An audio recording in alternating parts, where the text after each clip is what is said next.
Hello नमस्कार, कैसे हैं आप सब। उम्मीद करते हैं कि आप बेहद सही होंगे और स्वस्थ होंगे, बेहतर होंगे। रीवा में इन दिनों कोरोना का खतरा बढ़ता जा रहा है। पिछले कई दिनों से 100 से अधिक की संख्या में लोग मिल रहे हैं, संक्रमण की जद में आ रहे हैं। यह आंकड़ा कई दिनों से 100 के पार ही जा रहा है और कल 211 कोरोना संक्रमित मरीज जब से मिले हैं तब से प्रशासनिक अमले में हलचल है और लोग भी बेहद परेशान हैं।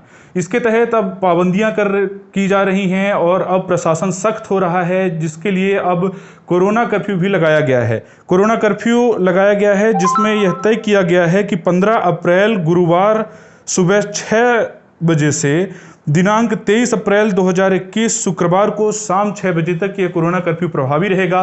इसके पहले भी जो जिला कलेक्टर के द्वारा आदेश जारी किया गया था उसमें यह था कि 23 अप्रैल 2021 शुक्रवार शाम को 6 बजे से 26 अप्रैल 2021 को सुबह 6 बजे तक यह कोरोना कर्फ्यू जो पहले था वह यथावत रहेगा।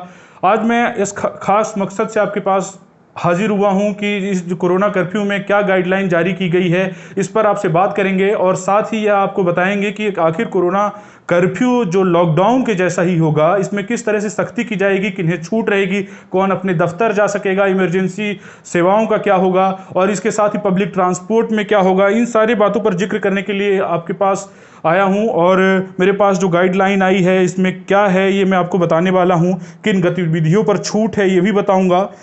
बता दें कि अन्य राज्यों एवं जिलों से माल सेवाओं का आवागमन हो सकेगा, मतलब पब्लिक ट्रांसपोर्ट और भी जो ट्रांसपोर्ट होता है वो हो सकेगा, आसानी से चीज़ें आ पाएंगी और अस्पताल, nursing home, medical insurance companies एवं अन्य स्वास्थ्य एवं चिकित्सा से संबंधित सेवाएं चालू रहेंगी और केमिस्ट, केमिकल दुकानें, किराना की दुकानें, केवल होम डिलीवरी के लिए रेस्टोरेंट, केवल होम डिलीवरी के लिए पेट्रोल पंप, बैंक एवं एटीएम, दूध एवं फल सब्जी की दुकानें शुरू रहेंगी। करहिया मंडी में जो सब्जी मंडी लगी है वह भी शुरू रहेगा।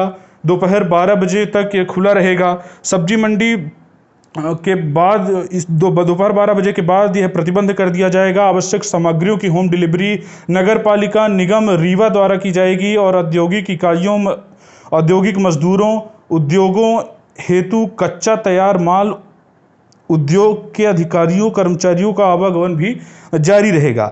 एम्बुलेंस, फायर ब्रिगेड, टेलीकम्युनिकेशन, विद्युत प्रदाय, रसोई गैस, होम डिलीवरी सेवाएं, दूध एकत्रीकरण, वितरण के लिए परिवहन, ये सारी चीज़ें शुरू रहेंगी। सार्वजनिक वितरण प्रणाली की दुकानें और केंद्र सरकार, राज्य सरकार एवं स्थानीय निकाय के अधिकारियों और कर्मचारियों का शासकीय कार्य से किया जा रहा आवागमन भी शुरू ही रहेगा, जो हमेशा शुरू रहता है। और इलेक्ट्रीशियन, प्लम्बर और कारपेंटर आदि के द्वारा सेवा प्रदान किया जाने वाला आवागमन भी शुरू रहेगा।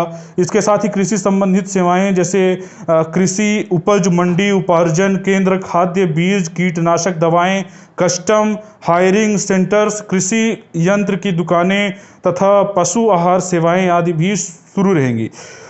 परीक्षा केंद्र आने एवं जाने के लिए परीक्षार्थियों तथा परीक्षा केंद्र एवं परीक्षा आयोजन से जुड़े अधिकारी कर्मचारी भी आ जा सकेंगे, उनको भी छूट दी जाएगी। Bus stand, railway station, airport में आने जाने वाले नागरिकों को छूट दी जाएगी।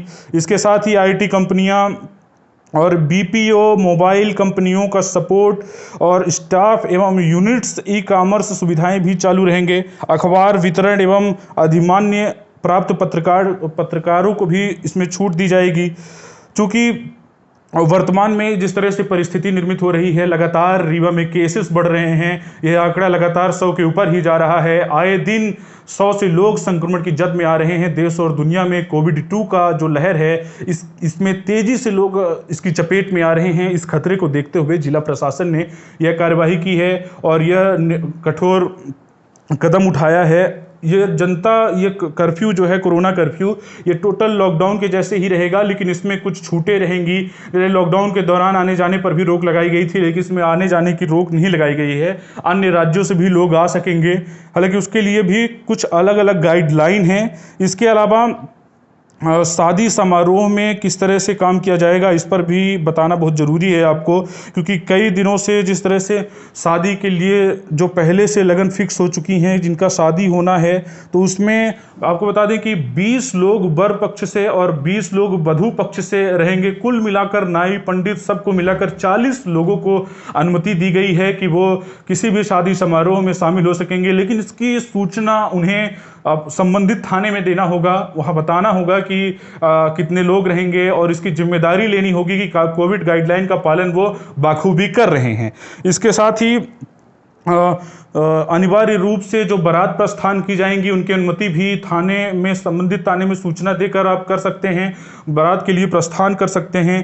तो ये गाइडलाइन, इस गाइडलाइन में क्या था ये सब हमने आपको बता दिया है। और हमारी लगातार आपसे जिस तरह से अपील रहती है, विंध्या टाइम्स टीम की अपील रहती है कि आप तमाम उन नियमों को नज़रअंदाज मत करिए, गंभीरता से लीजिए। कोविड-2 का जो लहर है, इसकी चपेट में लोग तेजी से आ रहे हैं। शुरू से ही दावा किया जा रहा है कि कोविड-1 की अपेक्षा ये तेजी से लोगों को अपनी चपेट में ले रहा है और यह उससे ज़्यादा घातक है।